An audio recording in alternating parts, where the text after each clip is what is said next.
Hi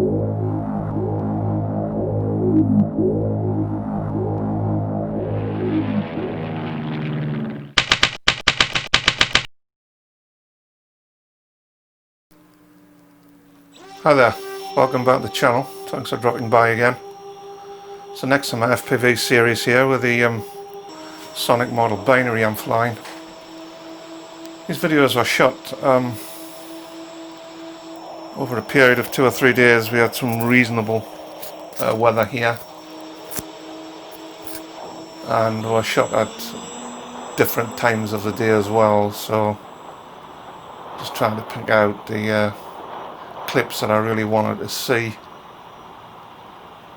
Just kind of getting the grips with the binary now. I seem to have the thing trimmed in nicely, and it seems to be flying very well indeed. So I thought I'd do some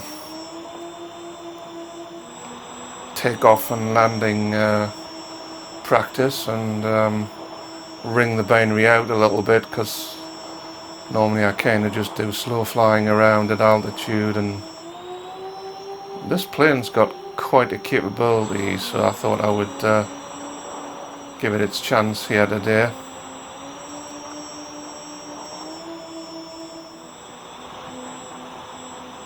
So at the moment I'm just kind of doing some low level stuff around the field.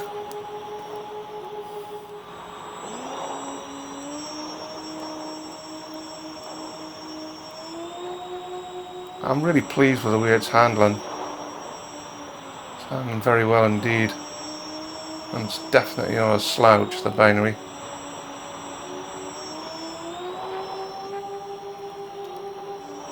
Been reading an awful lot in the news groups and the other groups about people suffering tip stalls with a binary. I have to say I've not seen that behaviour at all with mine. That having been said, right from the get-go, I installed vortex generators on the wings of mine, and also on my friend Alan's, who did a parallel build to mine at the time. We 3D printed the vortex generators and installed them on both wings, and we're just not seeing any nasty tip stall behaviour at all from the airframe. So that's quite pleasing. I do agree with a lot of the comments about, you know, the wing chord's not very wide, and it's blatantly obvious when you look at the aircraft. It really, the first thing you think when you look at it is, wow, that's a pretty narrow chord. But if you fly the thing like it should be flown, I think it's, for me anyway, personally speaking, it's been fine. Both of the ones we built have been fine. They're flying with Maytech F405 wing flight controllers in them with Autopilot firmware. I like Autopilot because I've used it in all my builds for the last number of years. You can see the vortex generators there on the wing actually, as the camera's looking that way. So here's one of the approaches. It's a dodgy approach. I had blinking trees just virtually right on the end of the runway, and you have to look out for the tree and dodge the hedge. So consequently, I just thought I'd use the time to do some practicing at landing.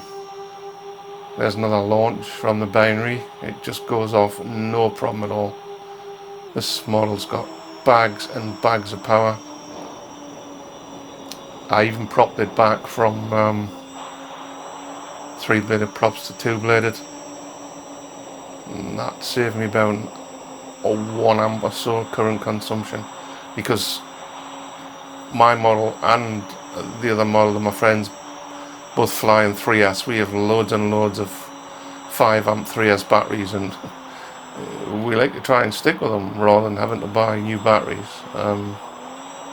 So I've never really felt the need yet to go to 4S, as this thing flies so well on 3S.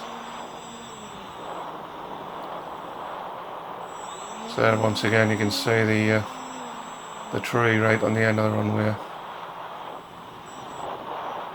Just missed that and attempt a landing onto the strip.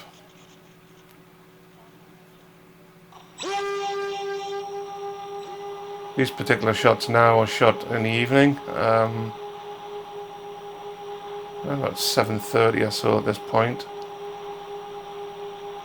And although the weather here has been reasonable for a while, we still have this haze. We've not really had clear days. You can see it there in the shot, in the distance. There's always this haze. There again, the vortex generators on the right wing.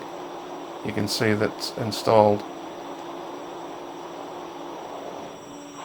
But yeah, it's not really been clear. I would really preferred more clear weather, but you know, it's where we live, I suppose.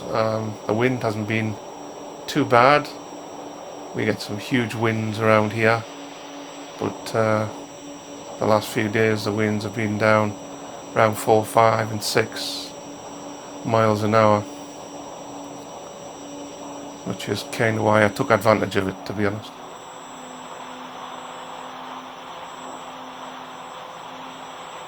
Yeah, you can see my approach. This is the approach I like to use.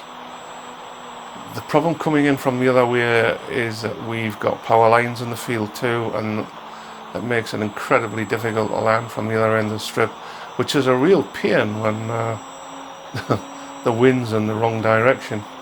Fortunately, during these flights, it was coming down the strip towards me, which was a help.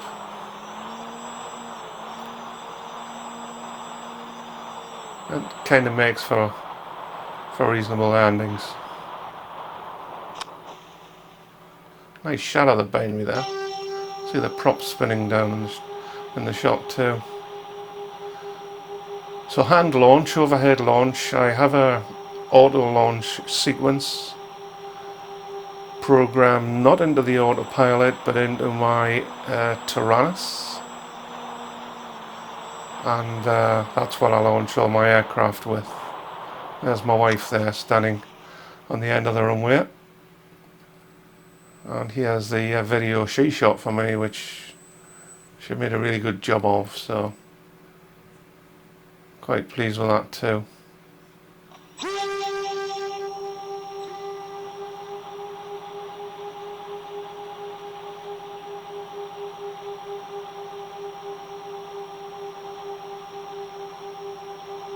Managed to get quite a few takeoffs and landings, which is nice. It's always nice to practice landings.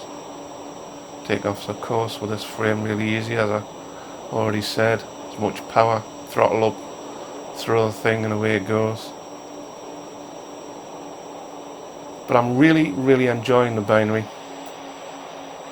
For a 1200mm wingspan airframe, it really flies like a much larger airframe to me. It's absolutely ideal for what I need. It was bought as a throw in the car, throw in the air type model, you know, no assembly, putting wings or on anything at the field, just take it out of the car, slap a battery in it there and throw it in the air. And that's worked out really fine. Fits in the back of the car without any problem. Pretty fast landing here actually there. You can see the camera just bumped off. It was quite a hard landing too. And here's the same landing filmed by my wife. You can see how hot I'm coming in. Quite a bump, and I think that's where the camera dropped forward. So thanks for watching. We'll catch you later. Bye now.